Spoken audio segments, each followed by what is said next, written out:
A esperança é insistente, mesmo triste ela reside, mora lá na minha casa, vive aqui nessa cidade. Quando alegre cria asa, quando chora ela pousa. Boa noite, eu sou Elaine, estamos aqui juntos mais uma vez, em nome do grupo Esperançar.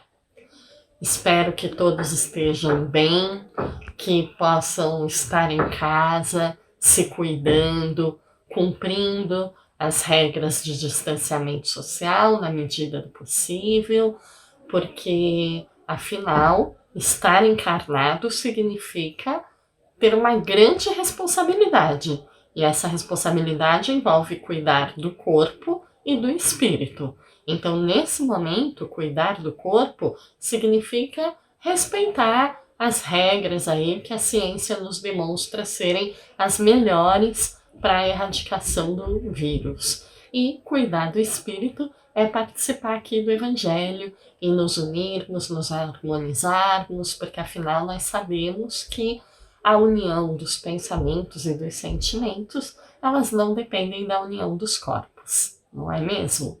Então vamos lá em mais um encontro essa noite. Hoje nós vamos falar de um tema que desperta muita curiosidade. E a gente vai tentar entender o que a doutrina espírita tem a nos dizer acerca dele. Para nós entrarmos nesse tema, nós vamos começar assistindo alguns segundos de um vídeo pequenininho. É uma cena ali de alguns segundos. E a proposta é, assista essa cena e pense que sentimento ela desperta em você. Vamos pensar nesse sentimento e aí depois a gente vai conversar um pouquinho sobre isso. Vamos assistir?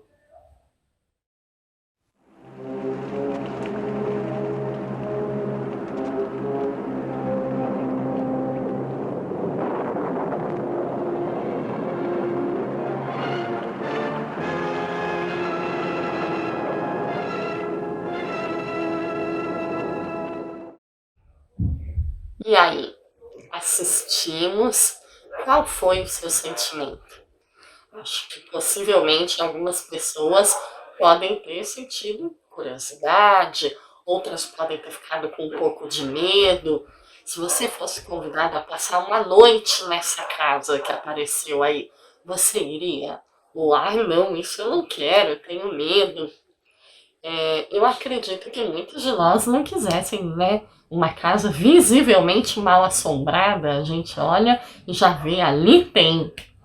Mas a primeira coisa que a gente queria conversar é que esse medo que a gente sente e que é tão alimentado pela sociedade, né, explorado em filmes, em vídeos, em contos, em histórias, é um medo infantil.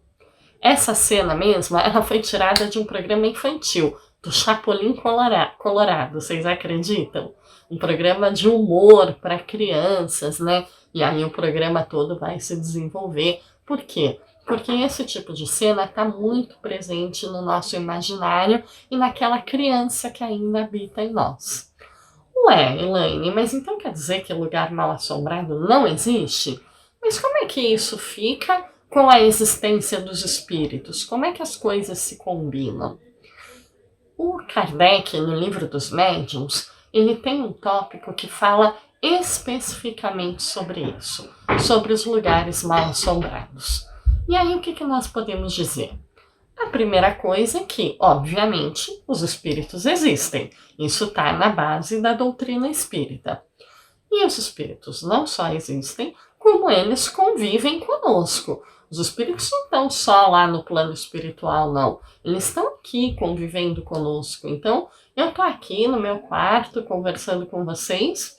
Não sei quantos espíritos podem ter aqui em volta. Certamente alguns, porque eu estou envolvida num trabalho para a doutrina espírita.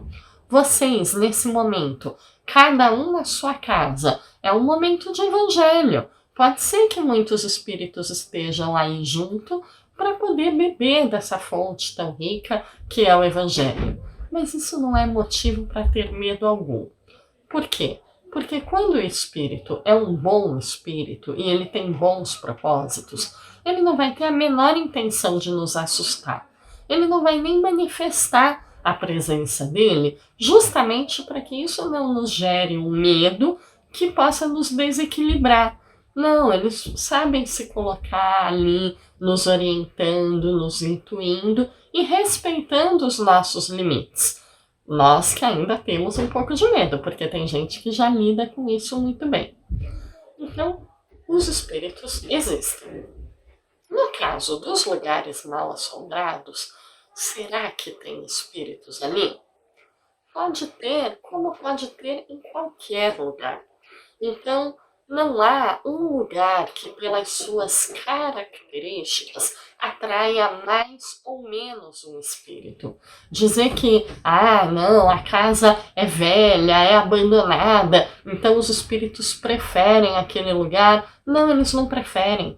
Os espíritos no livro dos médiuns, eles dizem, os espíritos gostam de pessoas. Então, como eles são atraídos pelo pensamento, não pelos objetos, a gente tem muito mais espíritos nos lugares habitados, que é onde tem gente pensando e vibrando, e aí com isso vai atrair os espíritos com quem tem afinidade, do que em lugares desertos.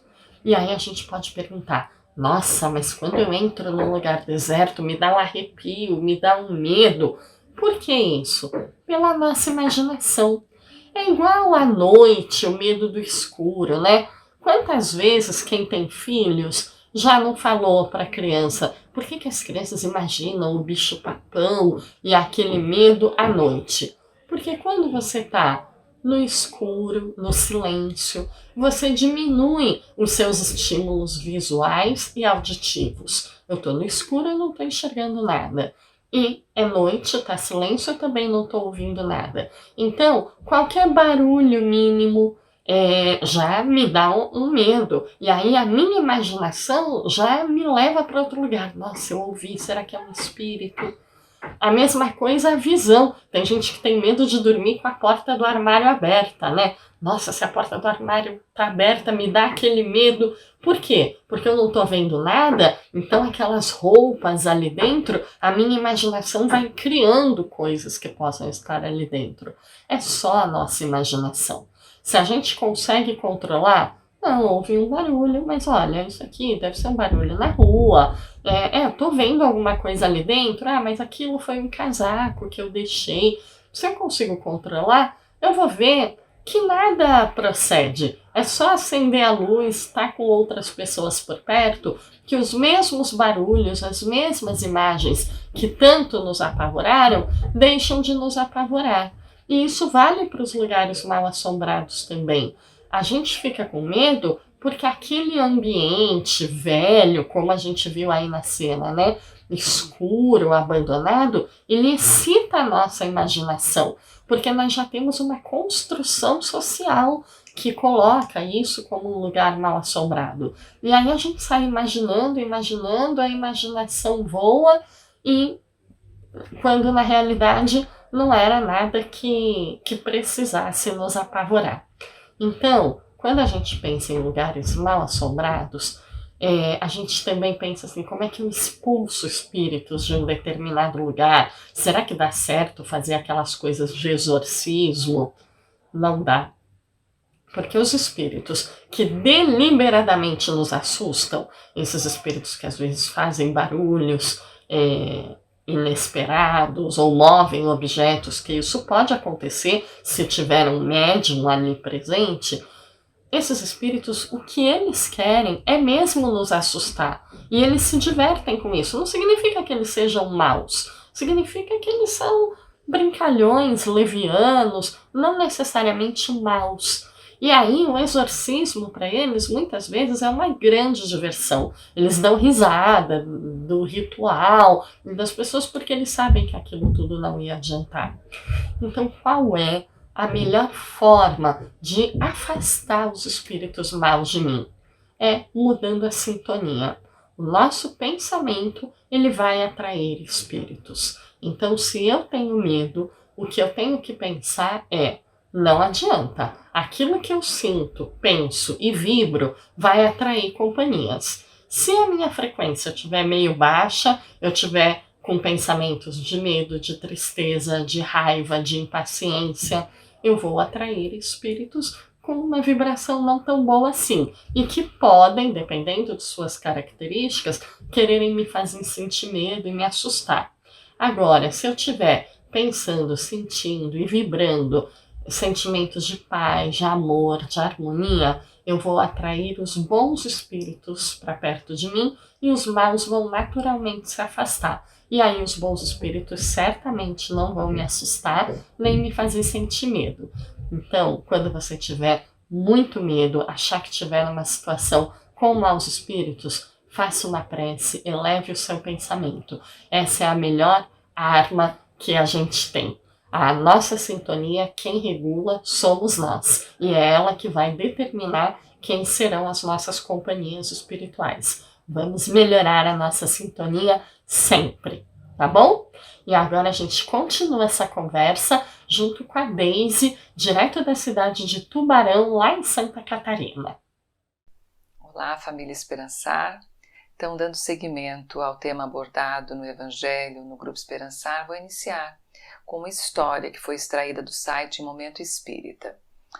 A história vem contar que certo dia um menino chamado Zeca chega em casa batendo fortemente os pés no assoalho.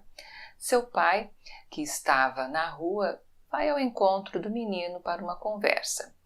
Mas antes que seu pai dissesse qualquer coisa, o menino falou irritado: "Pai, estou com muita raiva.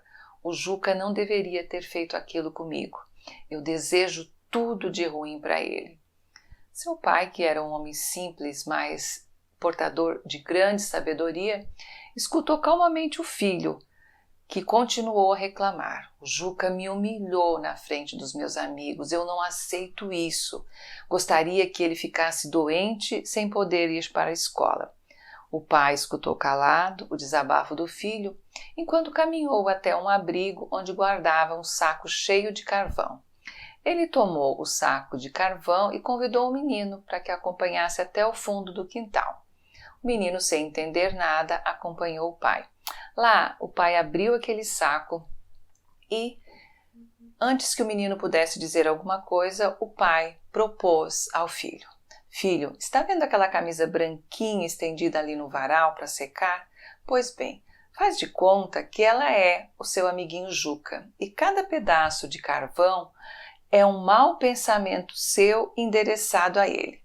Eu quero que você jogue todo esse saco de carvão naquela camisa, até o último pedaço, como se fosse um tiro ao alvo.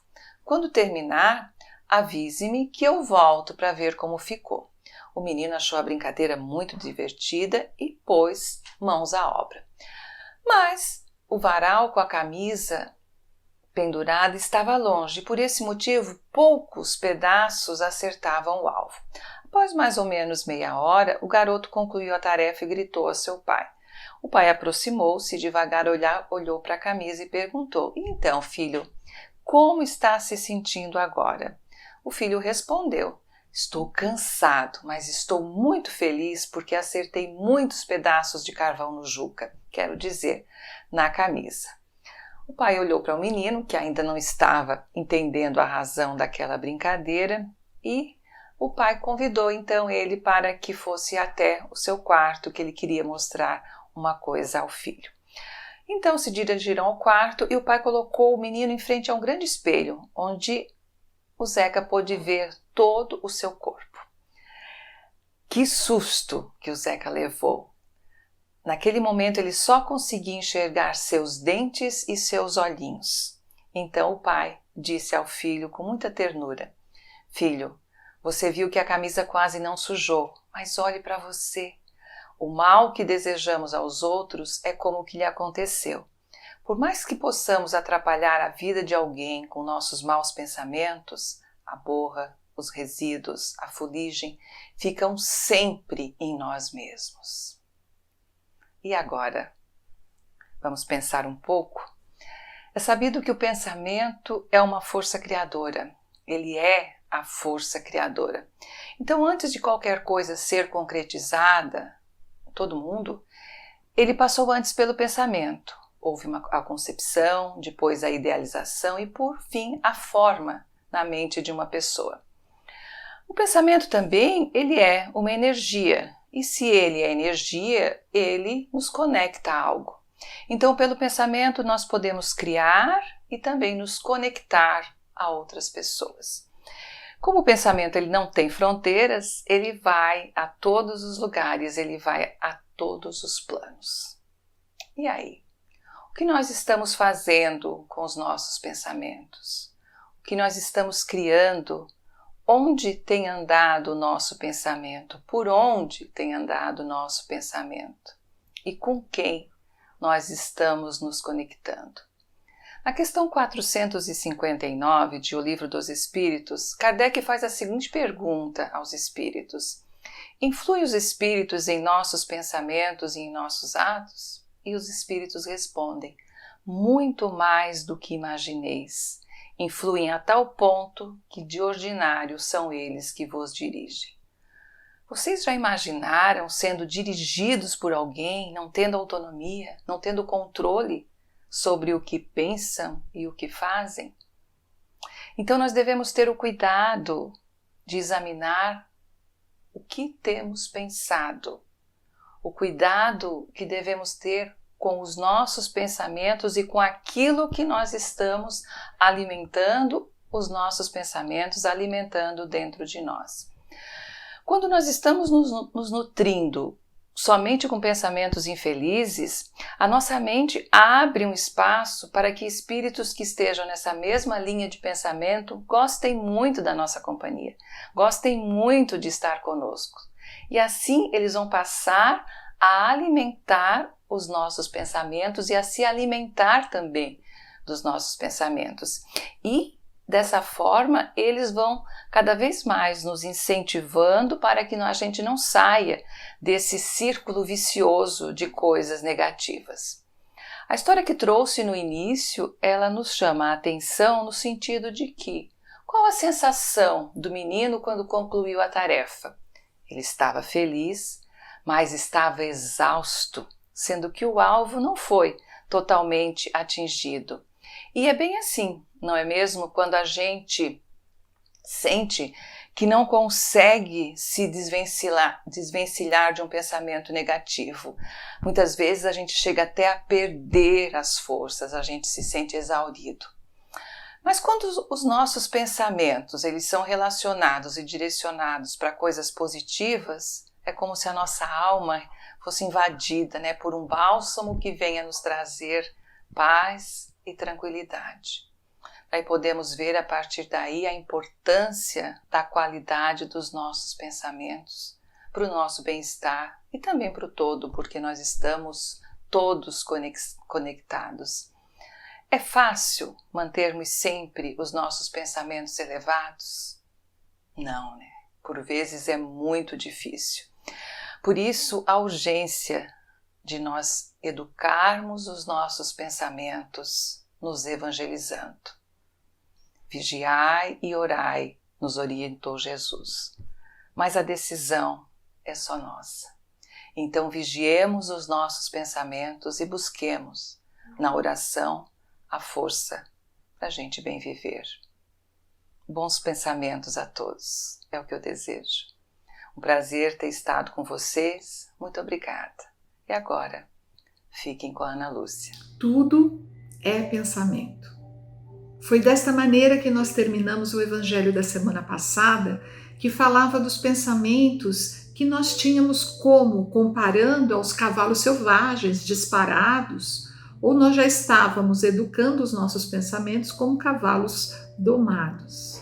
Falamos um pouquinho do pensamento canaleta, que tudo cai na canaleta, nunca chega no seu objetivo, nunca tem um caminho a escolher para percorrer, para saber para onde está indo. E hoje nós vamos então, é como se fosse o Evangelho 2 desse mesmo tema, falando sobre pensamento. Vamos falar do pensamento quando recebe uma influência persistente de um espírito. Ideias repetitivas na nossa cabeça que nós chamamos de uma obsessão. Como a obsessão no Livro dos Espíritos está classificados como 3, nós vamos hoje tratar sobre obsessão simples, a persistência dos pensamentos desses espíritos em nossa intimidade. Mas esses pensamentos, eles foram chegando na nossa cabeça como? De repente nós fomos escolhidos por eles, é ela que nós vamos atuar? Ou esses pensamentos que são repetitivos na nossa cabeça, essas emoções, esses sentimentos já moram em nós. E começamos o quê? A receber uma potencialidade nesses equívocos. Então a minha raiva ficou uma raiva, né? A minha preguiça ficou mais preguiça ainda. É isso que a gente vai conversar hoje e nós vamos observar. Esses espíritos que atuam na nossa mente, eles não são desconhecidos. Eles foram convidados a estar conosco, a fazer essa conexão pelo nosso comportamento. Ele viu ali em nós alguma coisa muito parecida com ele. Tanto para o bem quanto para o mal, gente. Nós estamos hoje falando de obsessores, mas o contrário também é verdadeiro. Os espíritos felizes e os espíritos de luz, eles encontram na gente também alguma coisa que tenha ressonância. Mas falando da obsessão, no início, nesse encontro dessas duas mentes, há uma potencialidade de prazer. É isso que a gente queria falar. O obsessor, ele não chega já para apontar o dedo no nosso ponto fraco. Ele vai entrando naquilo que dá prazer. Então, os nossos desejos, eles são potencializados. Eu gosto tanto de beber no final de semana, né? Uma cerveja, uma caipirinha, que a gente sabe que a filosofia espírita, ela não proíbe nada. Ela nos dá o quê? Uma linha mestra de equilíbrio. Isso é para todos nós. Mas aí a potencialidade de beber, ela aumenta. Mas também, né, gente, eu tô na quarentena, fechado, o negócio tá tão difícil, a gente acaba bebendo um pouquinho mais, mas depois a gente volta. Reparem que a nossa mente, ela é uma professora para nos boicotar, para que a gente não enxergue o que realmente está acontecendo. E aí potencializa também a gula. Mas na quarentena todo mundo come demais. Realmente, a gente come mais do que come. Mas a gente tem que perceber aquilo que sai do nosso controle. Os nossos prazeres, eu não saio do computador agora, eu fico 24 horas, os nossos desequilíbrios sexuais, mesmo estando em isolamento, a nossa mente voa, a nossa mente vai para onde a gente quer que ela vá. Então aí essa potencialidade da raiva, da discordância, da intolerância, ela vai tomando uma proporção e vamos então nos distanciando da autoeducação. Nós vamos nos distanciando desse processo educativo do nosso espírito. Então, pensamento influenciado numa ação persistente, nós temos que ficar ligados. É disso que nós vamos conversar também, e todas as nossas amigas também conversaram sobre isso. Quando nós percebemos que está fora do controle, porque como a gente falou, né, no começo ele entra nos nossos prazeres. Então a gente, só aquilo que a gente já gosta, a gente gosta mais ainda. Quando a gente começa a perder o controle, a gente vai procurar ajuda. Aí a gente vai à casa espírita e diz assim, eu acho que eu tenho um espírito comigo, porque eu ando fazendo, agora eu estou sem controle, eu não estou conseguindo mais controlar a minha raiva, eu não estou conseguindo mais controlar a bebida, eu não estou conseguindo, a pessoa tem uma porção de dificuldades. Aí tem uma história muito engraçada do Chico, né? Ele estava conversando de um lado da calçada, e uma senhora veio rapidinho, atravessou a calçada e foi encontrar com ele e disse assim, Chico, eu quero que você tire esse espírito que está em mim. Aí o Chico olhou para ela, daquela sua doce, do seu doce olhar, né, e disse assim: tirar por quê, minha filha? Vamos evangelizá-lo, ele e nós todos. Então o Chico, naquela simplicidade, ele falou de algo muito profundo. Vamos evangelizar ele e nós. Então, quando nós sentimos essa persistência nos pensamentos, uma das portas abertas para retornarmos ao nosso equilíbrio é a nossa autoevangelização. São os códigos morais do Cristo que vão ampliar dentro da gente uma percepção diferente, uma ideia nova que nos fará perceber quando estamos sendo influenciados ou não. A autoevangelização, a meditação, a oração são todos os remédios para a obsessão. Aí a gente pergunta, nessa atuação dos dois pensamentos, o espírito atua naquilo que já encontra em nós. Aí a gente pergunta assim, então quem será o obsessor de quem, né? É o açúcar ou a formiga? Porque os dois se atraem, né? Onde tem açúcar tem formiga. Então eu tenho aquilo e aí o obsessor viu em mim e veio fazer morada, né? Nesses pensamentos. Então a gente precisa perceber e não só colocar a culpa no obsessor. Olha, realmente eu tenho obsessor, eu sou coitada, me pegou, eu estava desprevenida, nada disso, né? Que nem essa metáfora, onde tem açúcar tem formiga. Se eu limpar o local do açúcar, a formiga não vai mais se sentir atraída. Então a gente sabe que o nosso pensamento, ele precisa sempre estar sendo pesquisado por nós mesmos, né? A perturbação, ela nasce do nosso comportamento. Recebam essa informação de Kardec com a maior amorosidade para a gente se colocar intimamente para reconhecer. A obsessão, ela começa do nosso comportamento. Tem uma pergunta que a gente sempre faz. Ou nós já fizemos, ou ainda vamos fazer, ou a gente tem nesse momento, a gente tem feito essa pergunta a nós mesmos e às pessoas que a gente gosta. Por que os espíritos de luz não afastam os obsessores de nós? Poxa, eles são espíritos de luz, né? Porque eles não afastam esses obsessores de nós. Então, a gente vai lembrar o que a gente falou agora no começo da nossa fala. Todos esses espíritos, eles são convidados por nós, ligados aos nossos desejos. Isso está mais explícito no livro do André Luiz, Os Mensageiros. Aos nossos desejos. Nosso ambiente, tanto familiar como nosso ambiente profissional, nosso ambiente íntimo, ele é um facilitador. Pode atrair esses espíritos, como pode repelir esses espíritos. Mas a gente tem que ver que ambiente é esse que a gente está fazendo dentro da gente para ser um facilitador desses espíritos, né?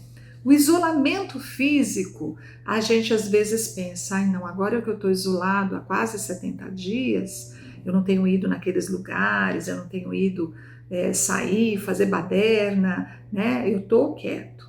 Então a gente precisa perceber que isso não é o suficiente. Para nós termos um comportamento anulado do obsessor, nós precisamos o quê? Ter um isolamento psíquico dessas alterações que nós trazemos dentro de nós. Então, desses desejos, desse comando mental, né?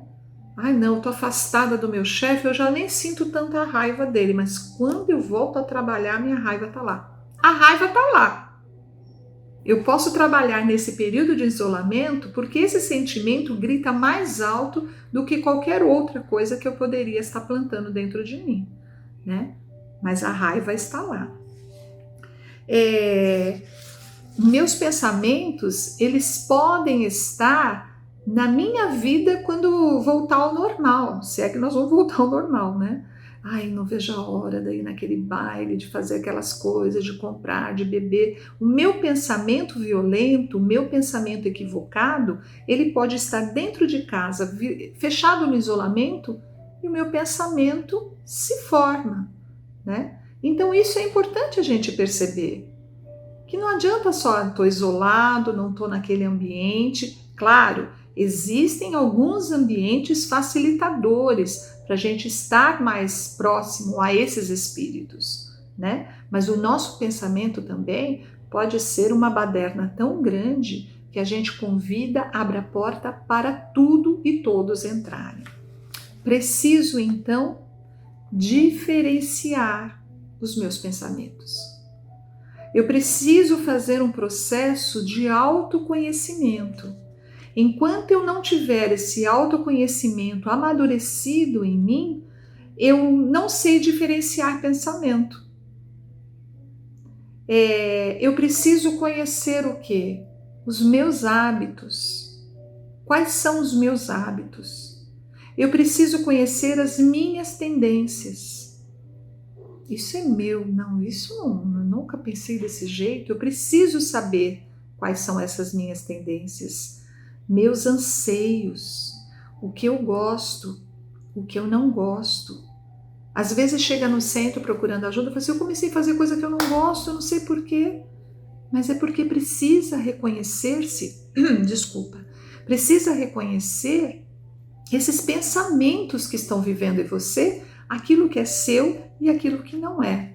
Tem uma frase que é bom a gente colocar assim na geladeira, onde a gente vai mais, né? Os superiores dominam os inferiores. Os superiores dominam os inferiores. Se os inferiores estão dominando neste momento, é porque os superiores se afastaram ou não estão conseguindo entrar. Então a gente deve pensar sempre nisso. Quando me conheço e chega uma sensação, um desejo que não comunga com o meu tipo de pensar, com o meu tipo de ser, eu vou saber que aquilo é algo estranho à minha mente. Epa, mas eu nunca pensei desse jeito, credo, que pensamento estranho. É uma frequência muito específica. E você, por já estar fazendo esse hábito de autoconhecer-se, se repara, nossa, de onde vem esse pensamento? Eu já não penso assim. E aí a gente sabe essas frequências que nos visitam para ver se encontra a porta aberta para entrar, né? A gente tem que achar estranho. Falei, opa, que tipo de pensamento? Os superiores dominam os inferiores. E a gente vai começando a perceber. Eu tenho uma experiência que eu passei há um tempo atrás, algo que me deixou muito magoada, triste.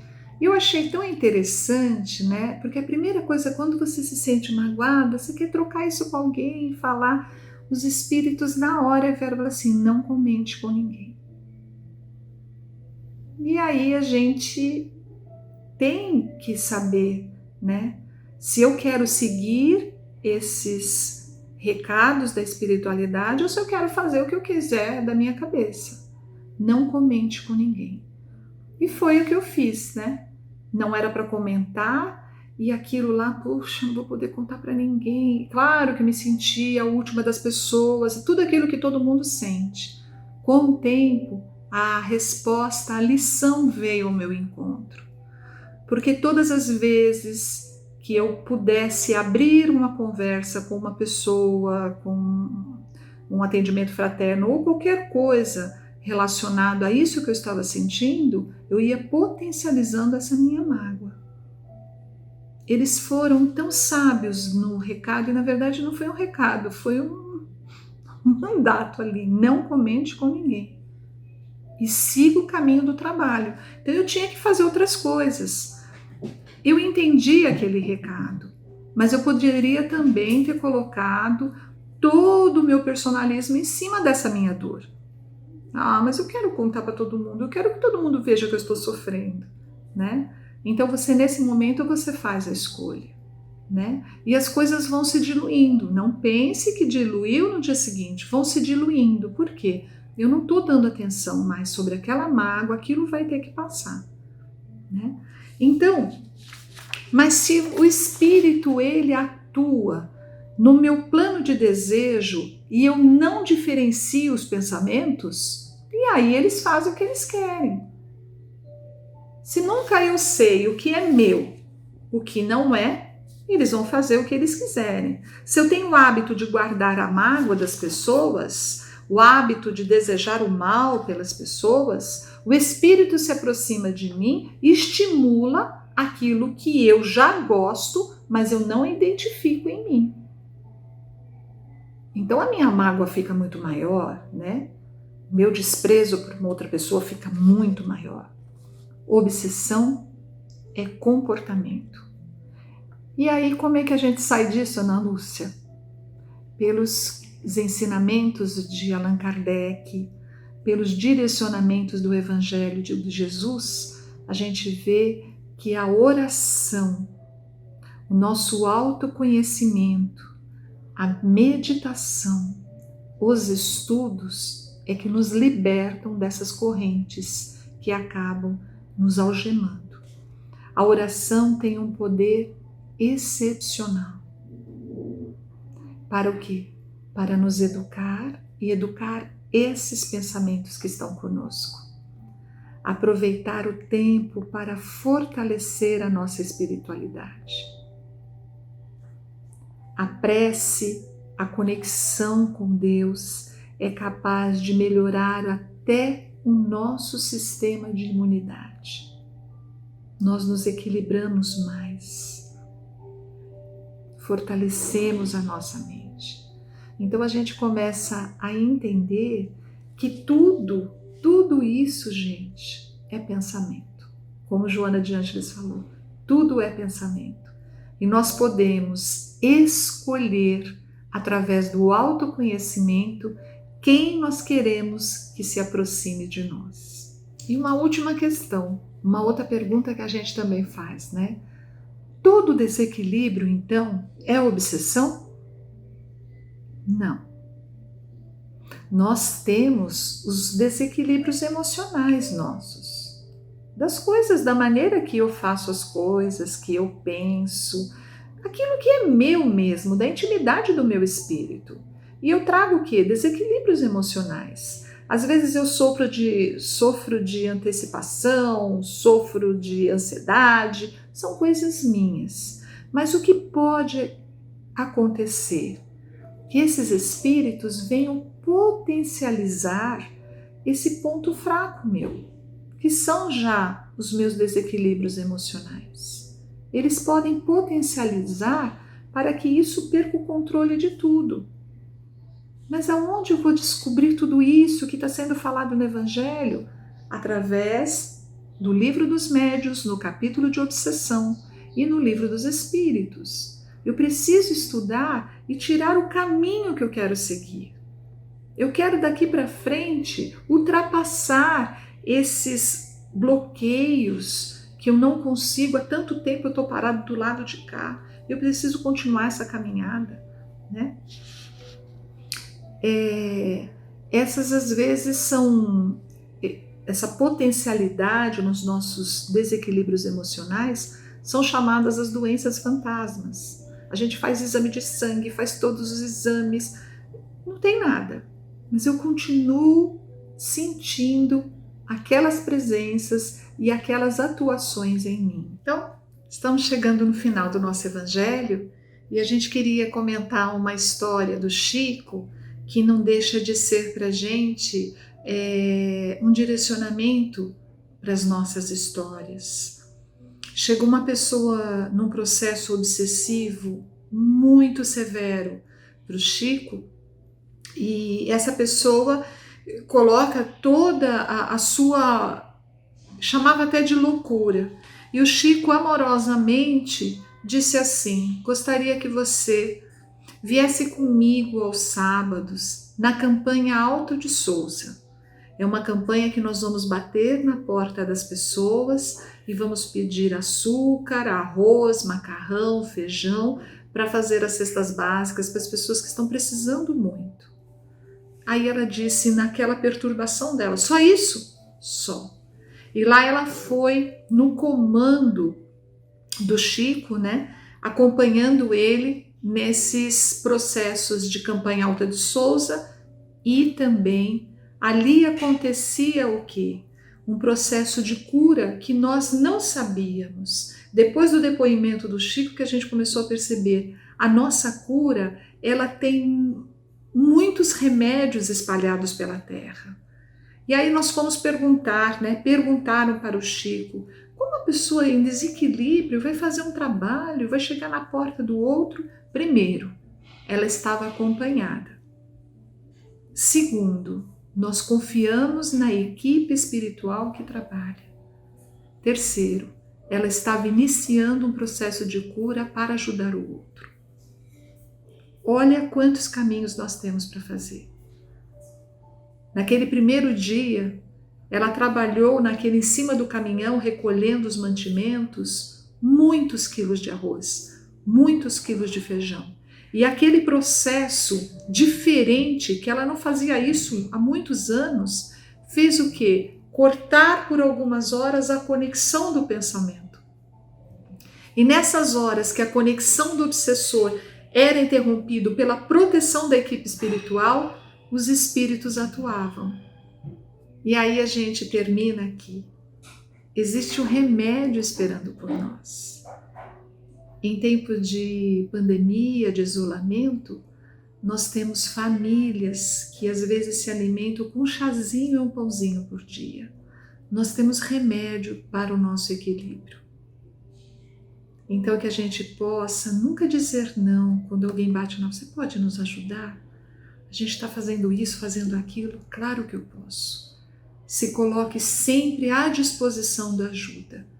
Porque quando batem na nossa porta pedindo ajuda, na verdade estão batendo na porta assim, trouxemos a cura para vocês. Tá bom? Então vamos agora ao nosso recadinho da semana. Nós temos um recadinho e essa pessoa escolheu trazer uma mensagem linda do Espírito Meimei e ela começa assim: no torvelinho das sombras, o céu não nos pede para que sejamos estrelas. Basta a cada um de nós o compromisso de acender, em nome de Deus, um raio de luz. Meimei. Um abraço carinhoso, Eliane Rocha. Então agora nós vamos ficar com a prece e até semana que vem. O alvo supremo do Espírito é a perfeição. Como fazer isso sem operar mudanças em nós? Tudo evolui.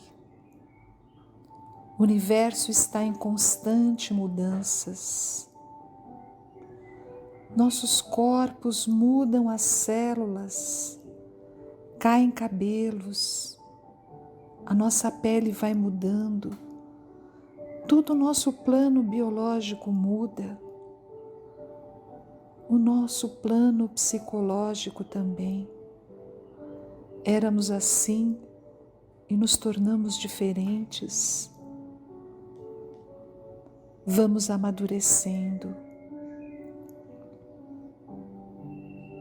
Esses são os planos de avanços espirituais. O professor Allan Kardec diz que todos os sistemas, planetas, humanidades evoluem. Mudam às vezes coisas imperceptíveis, mas de vez em quando mudam em operações significativas, perceptíveis aos olhos de qualquer um. Nossa vida às vezes recebe um solavanco para darmos grandes avanços. A lei de mudança é eterna.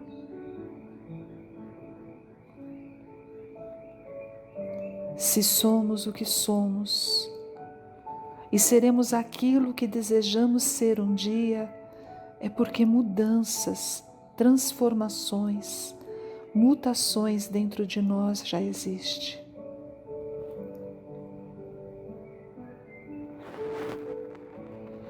Por isso, nesse final de Evangelho, Senhor, queremos simbolicamente abrir o nosso coração como se fosse uma porta, que Tu pudesses entrar e pudesses achar lá dentro, juntamente com a nossa consciência, o que precisa ser mudado. Aquilo que eu não preciso mais,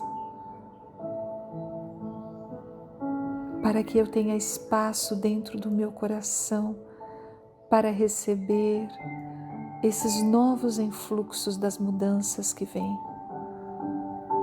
para que eu possa perceber e guardar em mim essa amorosidade do Cristo através do seu Evangelho, que eu possa me auto-evangelizar e evangelizar principalmente os meus pensamentos.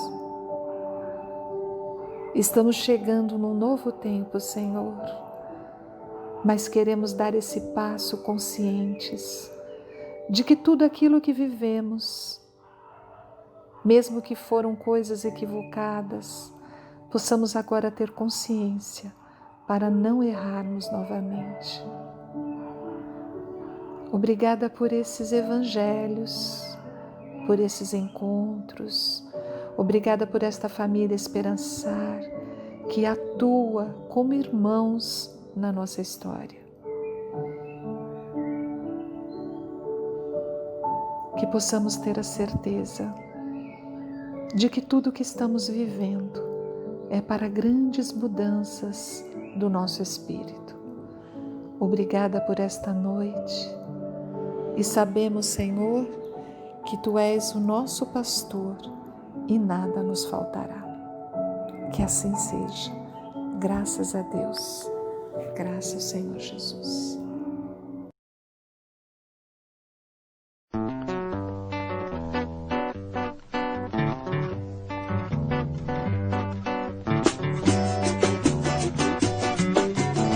Sabe o que é, gente? A gente bebe uma vez, bebe outra vez e nunca aprende. Comigo aconteceu um caos assombroso. Eu pensei que tava com ziguezira e tava mesmo. Bolinho, olha o breque aí. Na minha vida estava tudo numa boa, quando de repente à toa um fato estranho me ocorreu. Mas o que foi que aconteceu? Eu fui perdendo a minha personalidade, foi ficando na saudade tudo aquilo que era eu. Chegava em casa, só brigava com a patroa, não pensava em coisa boa por melhor que eu estivesse. E do emprego saiba que fui despedido, pois sentindo-me ofendido dei um tapa no patrão. Mas isso não tá certo não. Não conseguia compreender o que ocorria, minha cabeça estava em grande confusão, quando um amigo me chegou num belo dia e me afirmou que o caso era obsessão. Me aconselhou então a frequentar um centro, andar direito, não dar moleza não, orar bastante, estar sempre atento, tomar cuidado com a tal perseguição. Vou te contar por esse meu samba de breque, fui no centro Allan Kardec, tudo então se resolveu. Mas como foi que isso se deu? Me colocaram junto a uma porção de médiuns e através desse intermédio apresentou-se o Eliseu. Ué, mas Eliseu não morreu? O Eliseu era um safado, um trambiqueiro, sem vergonha. Vamos respeitar os mortos! Foi me dizendo ser antigo inimigo, jurou ter me perseguido desde muito tempo atrás. E eu zangado, muito louco, aturdido, fui gritando: seu bandido, essas coisas não se faz. E eu xingava o Eliseu, e o Eliseu xingava eu.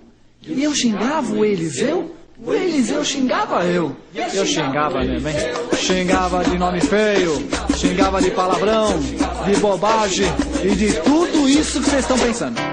E sem demora, pra pôr calma no ambiente, aproximou-se o dirigente que por fim intercedeu. Acalmai-vos, irmãos. Estas coisas são muito naturais. Dívidas do passado atravessam as existências e não nos permitem a paz. É necessário que busquemos lá no fundo de nós mesmos o porquê do sofrimento, a razão para tanta agrura, pois que toda criatura só alcança evolução quando a si própria depura e auxilia o seu irmão. E assim ficamos cabisbaixos, pensativos, procurando lenitivos para a nossa situação. Eliseu, devemos acabar com isto e proponho simplesmente um termo pra conciliação. Vamos fechar entre nós dois um compromisso. Sei que será bem difícil, mas não custa a intenção. Para testarmos a nossa calma, o nosso vício, voltaremos genro e sogra numa outra encarnação. Para testarmos nossa calma, nosso vício, voltaremos genro e sogra numa outra encarnação. Isso não vai dar certo não.